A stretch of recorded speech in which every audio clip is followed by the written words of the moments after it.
안녕하십니까. 유기농업 기능사 필기 문제풀이 4회 시간입니다. 여러분을 환영합니다. 그러면 문제풀이로 들어가도록 하겠습니다.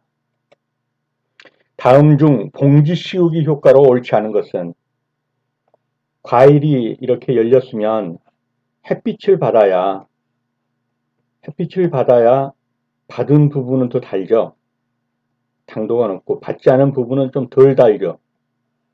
햇빛을 받아야 답니다. 그런데 봉지를 씌워놨기 때문에 단맛이 감소되죠. 증진된다 그렇기 때문에 틀린 거죠. 봉지 씌우기 효과로서는 당 함량이 감소됩니다. 봉지를 씌워주면 동록, 녹이 슬어서 껄끈껄끈한 것처럼 쇠에 녹이 쓴 것처럼 껄끈껄끈하는 그런 것을 방지해서 매끈하다는 거죠. 이건 맞습니다. 과실의 착색 증진 맞습니다. 습기, 익는 것을 좀 지연시켜 가지고 출하 시기를 조정합니다. 출하 시기를. 이것도 맞죠. 틀린 것은 1번이 되겠습니다. 봉지 씌우기는 과실의 착색 증진, 병충해 방지, 습기 지연, 동록 방지 등의 효과를 있습니다. 동록은 뭐냐면 과피가 매끈하지 않고 쇠에 녹이 낀 것처럼 거칠어지는 것, 이것을 막는 것이죠. 근데 당도가 떨어지는 것, 이것이 봉지 씌우기의 단점이 되겠습니다. 질소와 인산에 의한 토양의 오염원으로 가장 거리가 먼 것은 토양의 오염원. 근데 어떤 오염이냐면 질소와 인산에 의한 오염원, 이렇게 말했습니다. 그렇다면 축산폐수, 공장폐수, 가정하수가 들어가겠죠. 주로 축산폐수와 공장폐수에서는 질소일 거고 가정하수에서는 인산 쪽일 거예요. 근데 광산폐수에서는 카드뮴이라든가 이런 중금속 배출로 오염을 시키는 거죠. 질소와 인산에 의한 토양의 오염이 아니라 중금속 배출로 인한 토양의 오염. 그래서 정답은 4번이 되겠습니다. 광산폐수는 카드뮴, 구리, 납, 아연 등의 중금속 오염원이고 질소와 인산은 축산폐수, 공장폐수, 가정하수인데 농약, 화학재료, 가축의 분뇨는 질소고 인산은 생활하수, 합성세제를 쓴다든가 이럴 때 거기에서 나오는 것이 인산이 가장 많아요. 정답은 4번이 되겠습니다. 유기농산물의 인증 기준에서 정한 재배 방법에 대한 설명으로 틀린 것은 유기농산 화학비료 사용을 금지한다. 맞습니다. 농약 사용을 금지한다. 맞습니다. 심근성 작물의 재배는 금지한다. 이건 틀렸죠. 예를 들면 벼, 보리 이런 것들이 거의 심근성 작물인데 이런 걸 금지하는 건 아니죠.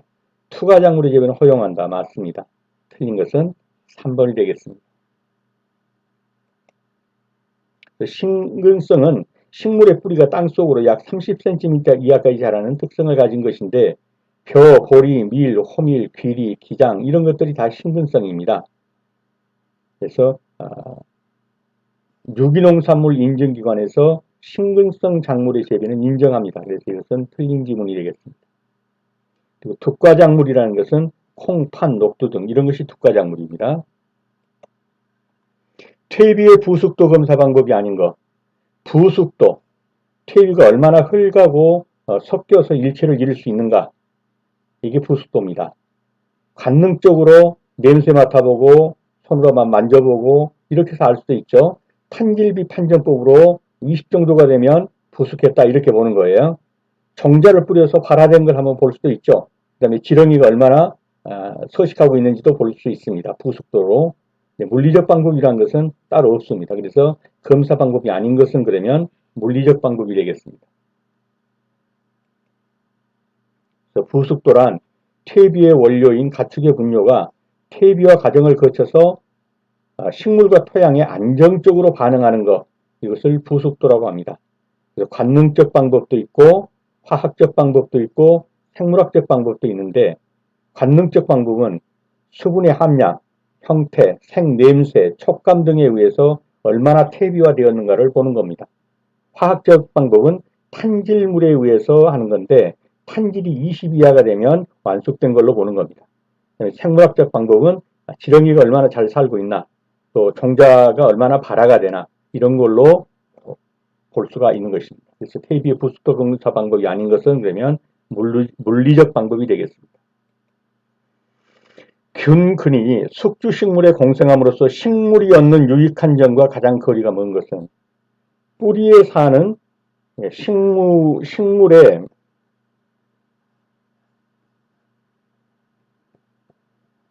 뿌리에 사는 곰팡이, 이게 균근입니다. 그래서 이 곰팡이가 이렇게 미세한 균사를 가지고 있죠. 이 균사를 이용해서 물이라든가 영양을 이 나무에 공급해 줍니다. 그리고 이 나무로부터 자기는 탄수화물을 받아요. 그래서 서로 공생하는 거죠. 이래서 이 균사가 물을 빨아들여 가지고 공급을 해주기 때문에 뇌의 건성, 건조한 데서 견디는 힘이 증대시키는 겁니다. 맞습니다. 병원군의 감염을 막아줍니다. 잡초박 특징을 억제한다. 이것까지는 아니에요. 뿌리의 유효 면적을 증가시키죠. 왜냐하면 이 균사를 뻗어가지고 균사를 뻗어서 뿌리의 역할을 해주기 때문에 유효 면적을 증가시킨다. 맞습니다. 틀린 것은 3번이 되겠습니다. 균근, 뿌리에 붙어 사는 곰팡이 균류, 이것이 균근입니다. 그래서 이 내용을 한번 읽어보시고요. 유기농업과 관련된 국제활동 조직의 명칭이 뭐냐? 아이폼입니다. 아이폼. 그래서 올게닉 에그리컬처, OA가 들어간 거. 올게닉, 유기, 농업, 에그리컬처. 그래서 적어도 OA가 들어간 거 찾으시고 아예 그냥 아이폼 이렇게 외워버리시기 바랍니다. 그래서 국제 유기농업 운동연맹 아이폼 인터내셔널 페더레이션 오브 올게닉 에그리컬처 무브먼트 그래갖고 요 앞자만 딴 거죠. 요 앞자 이니셜. 그래서 아이폼이다. 유기농업 관련된 국제활동 조직의 명칭은 아이폼. 전 세계 110개국에 75개 유기농 단체가 가입한 민간 단체이다. 아이폼입니다.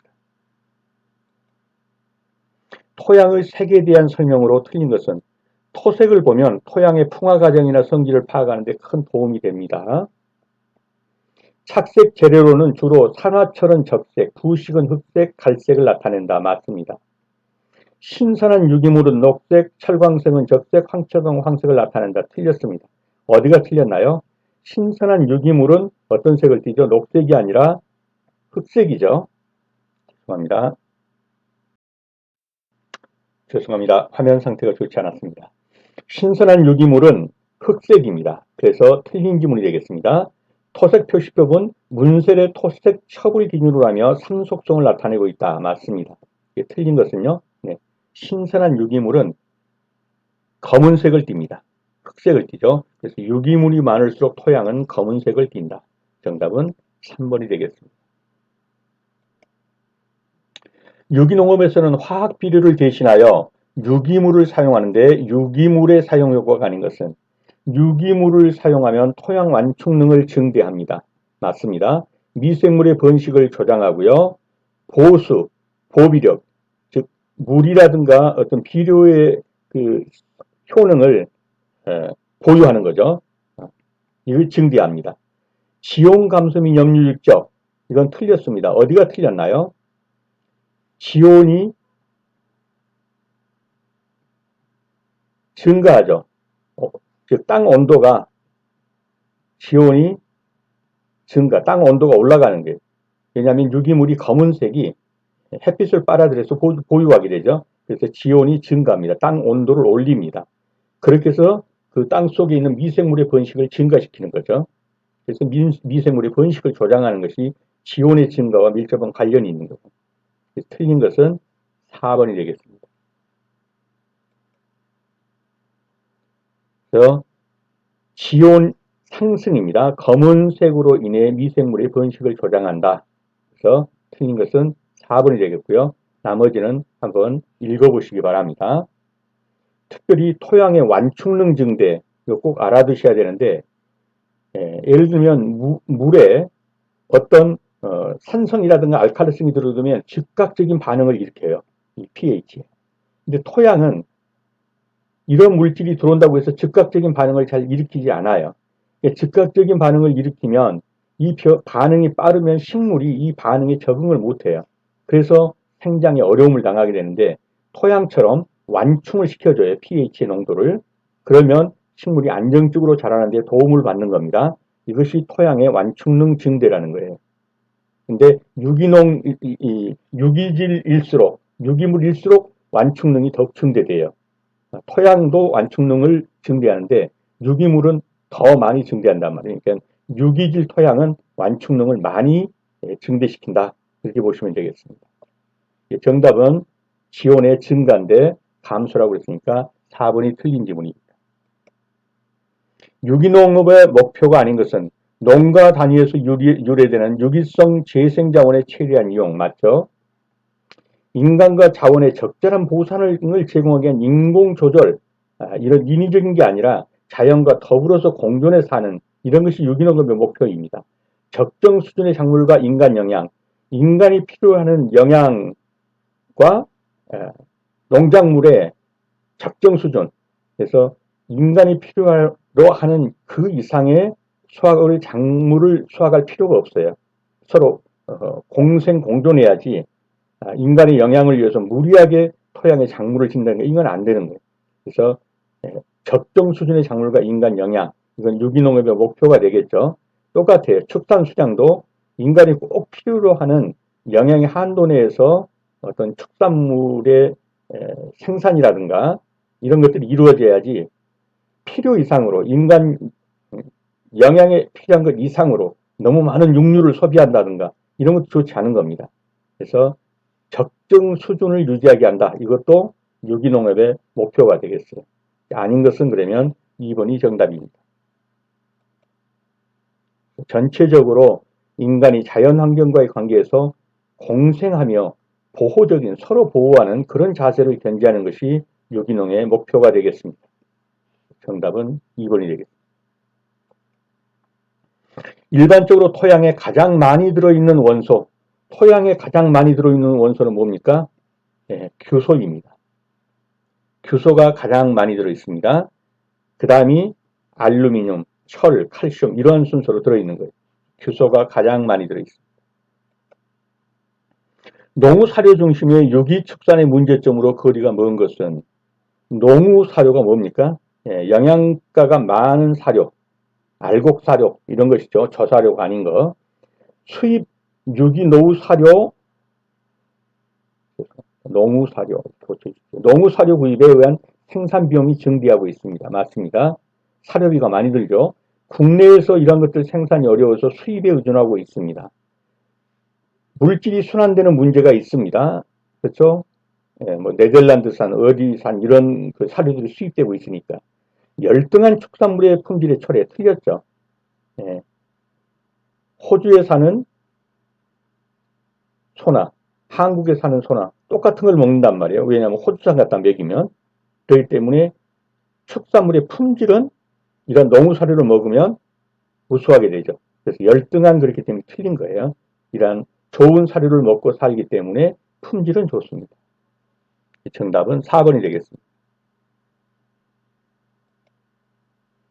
염해지 토양의 개량 방법으로 가장 적절하지 않은 것. 염해지 토양, 간척지 생각하시면 되겠어요. 염분이 많은 토양. 암거배수나 명거배수를 한다. 암거배수, 명거배수. 이 암거배수, 명거배수는 뭐냐면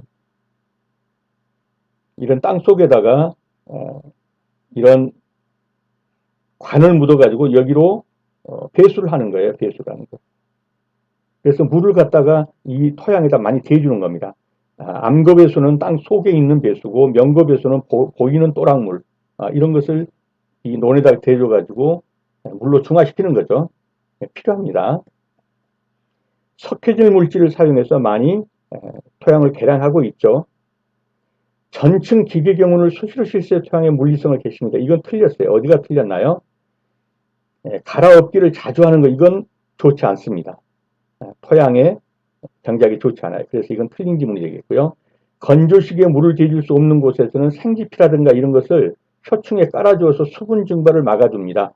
이것도 맞습니다. 이런 건 다 염해지의 토양 개량 방법이에요. 그러나 3번은 염해지 토양을 개량한다는 명목으로 자주 갈아엎으면 속 깊은 표층토가 속으로 들어가고 심층토가 위로 올라오는 이렇게 자주 갈아엎는 것은 토양의 개량에 좋지 않다는 얘기입니다. 속에 사는 미생물이라든가 게 다 죽어버리죠. 그래서 잦은 경운이란 게 뭐냐면 갈아엎는 겁니다. 잦은 경운은 오히려 토양 생태계를 파괴하기 때문에 전층 기계 경운 같은 것은 금하는 게 좋습니다. 오히려 석고라든가 또는 토양 개량제, 생집 등을 사용해서 토양의 물리성을 개량하는 게 좋습니다. 그래서 전층을 침토층과 표토층을 막 갈아엎는 것은 좋지 않다. 토양의 개량 방법. 그래서 3번이 정답이 되겠습니다. 그리고 아까 보시는 암거가 이런 겁니다. 이 관로를 땅속, 이제 흙을 덮으면 땅속이 되겠죠. 그래서 어두컴컴한데 흐르는 물, 이게 암거고, 명거는 노출돼서 흐르는 또랑물, 이게 명거입니다.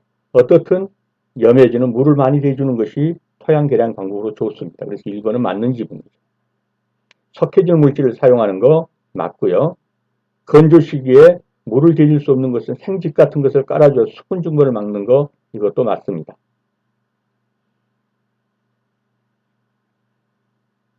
요거 하나 고쳐주시면 좋겠네요. 석고가 아니라 오타가 많아 죄송합니다. 석회입니다. 침식에 관한 설명으로 맞는 것은 일반적으로 토양의 투수성은 입자가 작을수록 크다. 틀렸죠? 어디가 틀렸나요? 예, 입자가 클수록 투수성, 물이 통과하는 것도 큽니다. 입자가 작을수록 투수성은 적습니다. 등고성 경작을 하면 침식의 피해가 크다. 이것도 틀렸습니다. 등고성 경작이 뭡니까? 이렇게 산이 있다 그러면 같은 등고선에 이 보성의 녹차밭 이렇게 보면 여기를 이렇게 평탄하자고 이렇게 해가지고 여기다가 작물을 심는 거죠. 이게 등고성 경작이에요. 이런 건 침식을 오히려 막아주는 겁니다. 그래서 등고성 경작을 하면 침식의 피해가 크다 그러면 틀렸고요. 토양의 입당 구조보다 단립 구조에서 침식이 많이 일어난다. 이건 맞죠. 입당 구조는 한 덩어리로 뭉치는 거고요. 유기질 비료 같은 유기질을 이렇게 줬을 때 여러 토양의 성격들이 뭉치는 거. 이건 침식을 오히려 적게 일어나게 해요. 단립 구조에서는 침식이 오히려 많이 일어나요. 이 나달 구조에서는. 침식에 의한 표토가 유실되어도 비옥성에는 변화가 없다. 표토가 자꾸 유실되면 거기에 있는 어떤 비옥한 물질이 다 빠져나가겠죠. 비옥성에 변화가 있게 되겠죠. 이것도 틀렸습니다. 그래서 토양은 입당 구조가 오히려 침식이 안 된다. 단립 구조가 오히려 침식이 많이 된다. 그러니까 3번은 맞는 지문이 되겠습니다. 입단화된 토양은 공급량이 많아서 수분을 보유하는 힘이 크기 때문에 유거수가 감소되어 토양이 침식된다. 유거수가 뭐냐면은 쓸리면서 침식시키는 게 유거수예요. 유거수. 지표면을 따라 흐르는 물, 비가 내릴 때 비탈진 토양이나 침투성이 낮은 토양에서 그 양이 현저히 많아 토양의 침식 원인이 되는 것. 이게 유거수입니다. 등고선 재배. 좀 전에 말씀드린 거니까요. 한번 읽어보시고요.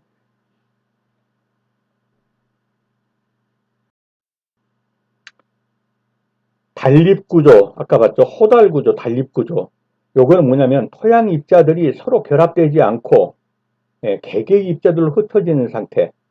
이런 상태를 단립구조라고 그러는데 이러한 때는 침식이 많이 일어난단 말이에요.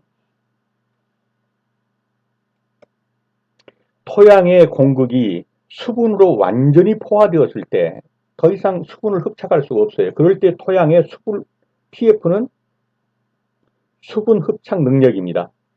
이걸 PF라고 그러죠. 완전 포화, 더 이상 빨아들일 수가 없어요. 그러면 PF는 얼마가 되겠어요? 0이 되겠죠. 완전 포화 상태이기 때문에 더 이상 흡착력이 없는 겁니다. 0이 되겠습니다. 그래서 토양의 공급이 수분으로 완전히 포화되었다면 토양의 수분 흡착력인 PF는 0이 되겠습니다. 윤작의 효과가 아닌 것은, 윤작이 뭐죠? 돌려짓기죠.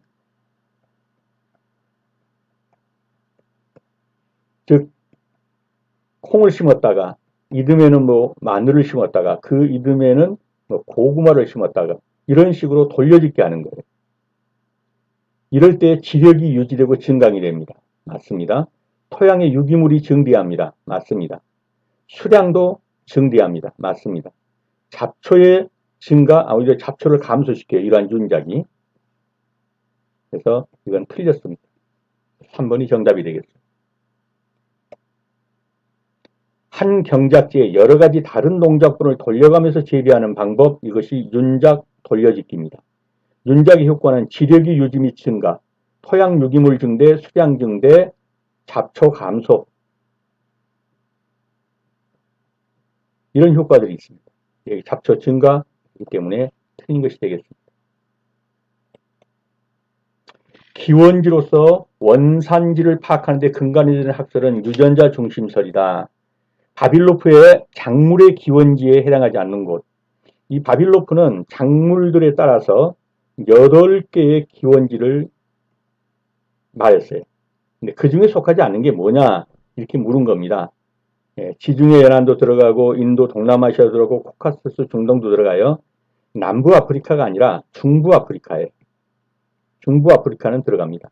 남부 아프리카는 안 들어가요. 오히려 이것은 바빌로프의 작물의 기원지 나오면 아마 이와 똑같이 나올 수 있을 거예요. 똑같이 나올 겁니다. 그러면 오히려 기원지 아닌 거 남부 아프리카 알아두시면 정답 찍는데 더 유리할 겁니다.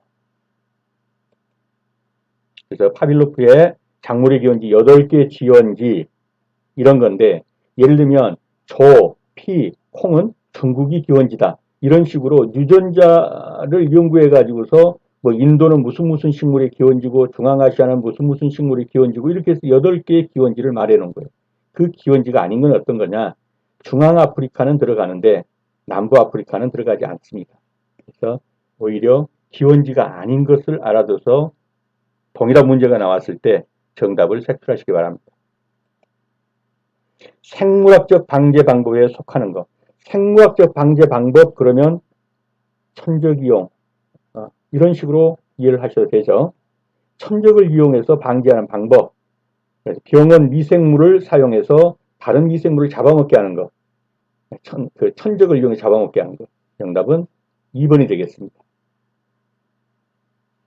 이것이 생물학적 방제 방법이라는 거죠.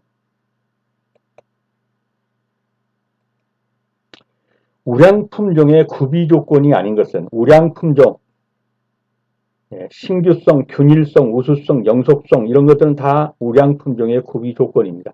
근데 조산성은 아닙니다. 정답은 1번이 되겠습니다. 우량품종의 구비 조건은 신규, 그 다음에 다른 것과 구별할 수 있을 것, 품종이 균일할 것, 우수할 것, 시기적으로 영속할 것 이런 것들이 우량품종의 구비 조건이 되겠습니다. 정답은 1번이 되겠습니다. 연작 장애를 해소하기 위한 가장 친환경적인 영농 방법은 연작 장애 하나만 계속 지니까 그거에 따른 피해가 나타나죠. 그럼 어떻게 합니까? 윤작해야죠. 돌려짓기 합니다. 정답은 돌려짓기입니다. 연작을 피하는 가장 좋은 방법은 돌려짓기 하는 거죠. 식물의 뿌리를 통한 양분 흡수 과정 중 호흡작용에 장애가 일어났을 때 흡수가 방해되는 것. 자, 적극적 호흡이 있고 적극적 흡수가 있고 또 소극적 흡수가 있어요. 소극적 흡수는 꼭 호흡을 하려는 것이 아니라 쉽게 말하면 흡착에 의한 이온의 흡착에 의한 흡수예요. 그러니까 녹아있는 이온 상태를 흡착을 하다 보니까 거기에 따라 들어오는 산소가 있어서 이것을 흡수하게 됨으로 인해서 호흡작용이 일어난 겁니다. 근데 적극적인 흡수작용은 뭐냐면 아예 숨을 쉬려고 하는 거예요. 뿌리가. 이것을 가리켜 적극적 흡수작용이라고 하는 겁니다. 근데 식물 뿌리를 통한 양분 흡수 과정 중 호흡작용에 장애가 일어났다라고 하면 이것은 적극적 흡수작용입니다. 정답은 2번이 되겠습니다. 이온의 어떤 상태에서 흡수하는 게 아니라 적극적 흡수는 뿌리 자체의 흡수력, 삼투압이라든가 이런 것에 의해서 의도적으로 일어나는 것으로서 능동적 흡수. 이온 상태에서 흡수한다. 어떻게 하다 보니까 산소가 떨어져 흡수됐다. 이런 게 아니고 적극적으로 뿌리를 통한 양분 흡수 과정 중에 호흡 작용에 장애가 일어났다. 그러면 적극적 흡수 작용에 지금 장애가 일어난 것으로 보면 됩니다.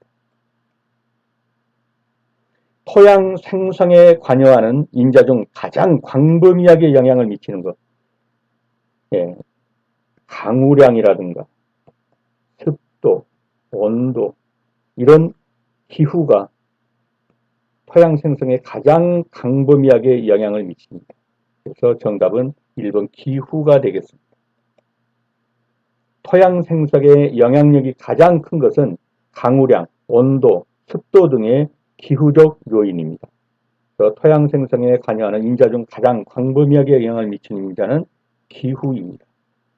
토양의 완충작용이란 무엇이냐? 아까도 잠깐 말씀드렸지만 물 같은 경우에 어떤 물질이 들어오면 이 pH에 급격한 변화를 일으킵니다. 근데 토양은 이렇게 급격한 변화를 일으키게 되면 식물이 이런 급격한 변화에 적응하기 어려워요. 그래서 식물이 생장에 어려움을 당하게 된답니다. 근데 토양은 이런 급격한 변화를 완충시켜준다 또는 완화시켜주는 능력이 있어요. 이것을 완충 능력, 완화작용 이렇게 말합니다. 이것이 토양의 완충작용이에요. 그래서 토양의 완충작용이란 pH 변화에 대해서 대항하려는 성질 또는 완화하려는 성질 이런 걸 가리켜서 토양의 완충작용 또는 그 성질을 토양의 완충능 그렇게 말하는 겁니다. 이 내용은 한번 읽어보십시오. 작부체계별 특성에 대한 설명으로 틀린 것은 단작은 마른 수량을 낼 수 있다. 한 가지만 밀만 계속 심었다. 수량을 많이 낼 수는 있습니다. 여러 가지 다른 폐해점이 있죠. 윤작은 경지의 이용효율을 높일 수 있습니다. 돌려짓기 하는 거죠. 혼작은 병해충 방제와 기계화 작업이 효과적이다. 틀렸습니다. 어디가 틀렸나요? 병해충 방제까지는 맞죠. 죄송합니다.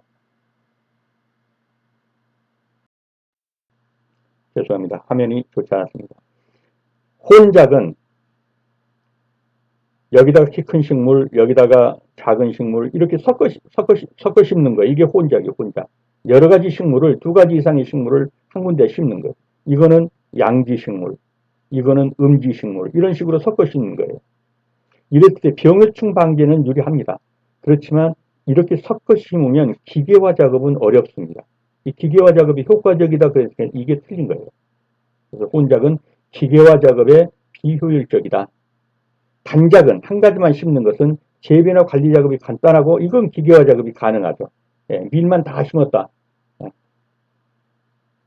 그냥 쭉 기계로 밀어버리면 되죠. 단작은 재배 관리나 또는 기계화 작업이 가능하다. 이것은 맞습니다. 이제 혼작은 기계화 작업이 효과적이다 그러면 틀린 것이죠. 자, 틀린 것은 3번이 되겠습니다. 이 내용도 한번 건너뛰지 마시고 꼭 읽어보시기 바랍니다. 유기농산물을 생산하는 데 있어서 올바른 잡초 제어법에 해당하지 않는 것. 멀칭하는 것, 유기농법이라고 볼 수 있죠. 손으로 잡초를 일일이 뽑아주는 거, 유기농법입니다. 제초제 사용? 아니죠. 적절한 윤작을 통해 잡초 생장을 억제하는 것, 이것도 유기농법이라고 볼 수 있습니다. 정답은 3번이 되겠죠. 예, 제초제를 사용하는 것은 유기농법이라고 볼 수 없습니다.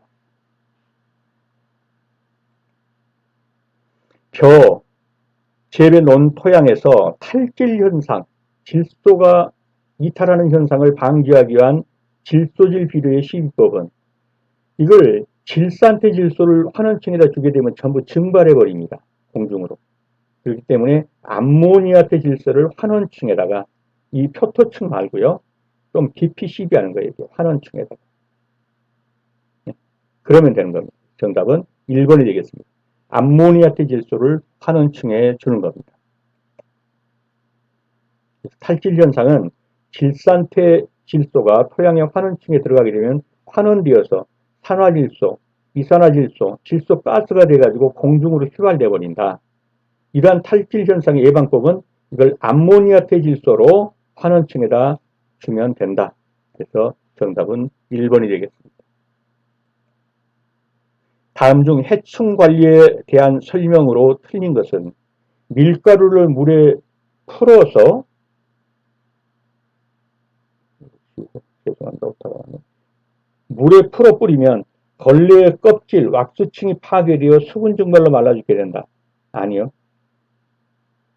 이거는 껍질, 왁스층이 파괴될 정도가 아니고 그 애벌레의 숨구멍을 막히게 해가지고 뭐라고 해야 되나 숨을 못 쉬게 죽이는 그런 효과가 있어요. 근데 이건 껍질의 왁스층 파괴 이것까지는 아니에요. 틀린 것은 1번이 되겠네요.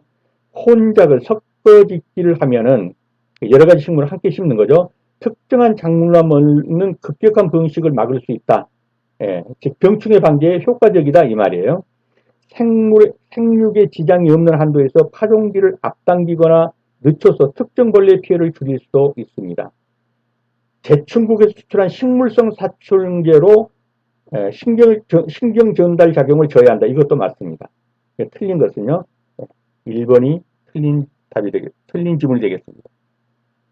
밀가루를 물에 풀어서 뿌리면 나방애벌레에 뭐 한다고요? 숨구멍이 막혀버려요. 이 반죽이라고 그래야 되나요? 이게 나방애벌레의 숨구멍을 막혀서 죽게 하는 것이지 껍질 왁스층이 파괴되어 죽게 하는 것은 아니다.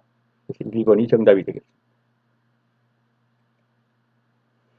유기축산물에서 축사 조건에 해당하지 않는 것은 공기순환, 온습도, 먼지, 가스농도 이런 것들은 전부 수준 이내로 유지되어야 한다. 맞습니다. 가축 건강에 유해하지 아니한 수준 이하로 유지되어야 합니다. 충분한 자연 환기, 햇빛, 공기 제공될 수 있을 것 맞죠? 건축물은 적절한 단열과 환기시설을 갖출 것 맞습니다. 사료와 음수는 거리를 둘 것 틀렸습니다. 어디가 틀렸나요? 사료와 음수는 가까운 곳에 두어서 언제든지 사료 먹다가 물 마시게 해줘야 합니다. 정답은 사료와 음수는 가까이 둘 것. 근데 거리를 둘 것 그렇기 때문에 틀린 것이 되겠습니다. 사료와 음수는 접근이 용이할 것입니다. 미나마타병의 원인이 되는 중금속은 이 병에서 주로 두 가지가 나와요. 이타이병하고 미나마타병이 나오는데 이거 외우는 수밖에 없죠. 영화배우 김수미 씨가 이분이 고향이 제가 알기로는 군산이세요. 전라도 군산. 근데 이분이 이제 어디에서 보니까 술에 취해가지고 이랬다 카이 저랬다 카이 하면서 경상도 말씨를 쓰더라고요. 그래서 수미 카이 김수미 씨가 이랬다 카이 저랬다 카이 하면서 경상도 말씨를 쓰더라. 수는 미나마타병이고 카드뮴은 이타이병입니다. 그래서 미나마타 나오면 수은이구나. 이타이병 나오면 카드뮴이구나. 원인물질이. 그래서 수미 카이 그렇게라도 암기를 해두시기 바랍니다. 미나마타병의 원인이 되는 중금속은 수은입니다. 지상의 공기 중 가장 많이 함유되어 있는 가스 무엇일까요? 질소가스입니다. 공기 중에 79%, 정확히 79.1%죠. 79%는 질소입니다. 질소. 20.9% 정도, 20.8% 정도가 산소예요. 질소가 가장 많습니다. 79%.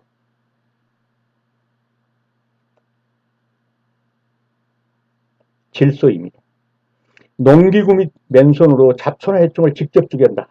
일일이 손집게로 송충이 잡고 이런 것들을 뭐라고 그러죠? 물리적 방제라고 그러죠. 일일이 하나하나 잡는다. 또는 열이나 문화, 광선 등을 이용해서 잡초를 방지한다. 병해충을 방지한다. 물리적 방제법이 되겠습니다.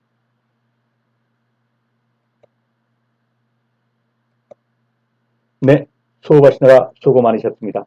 다음 시간에 다시 뵙겠습니다. 감사합니다.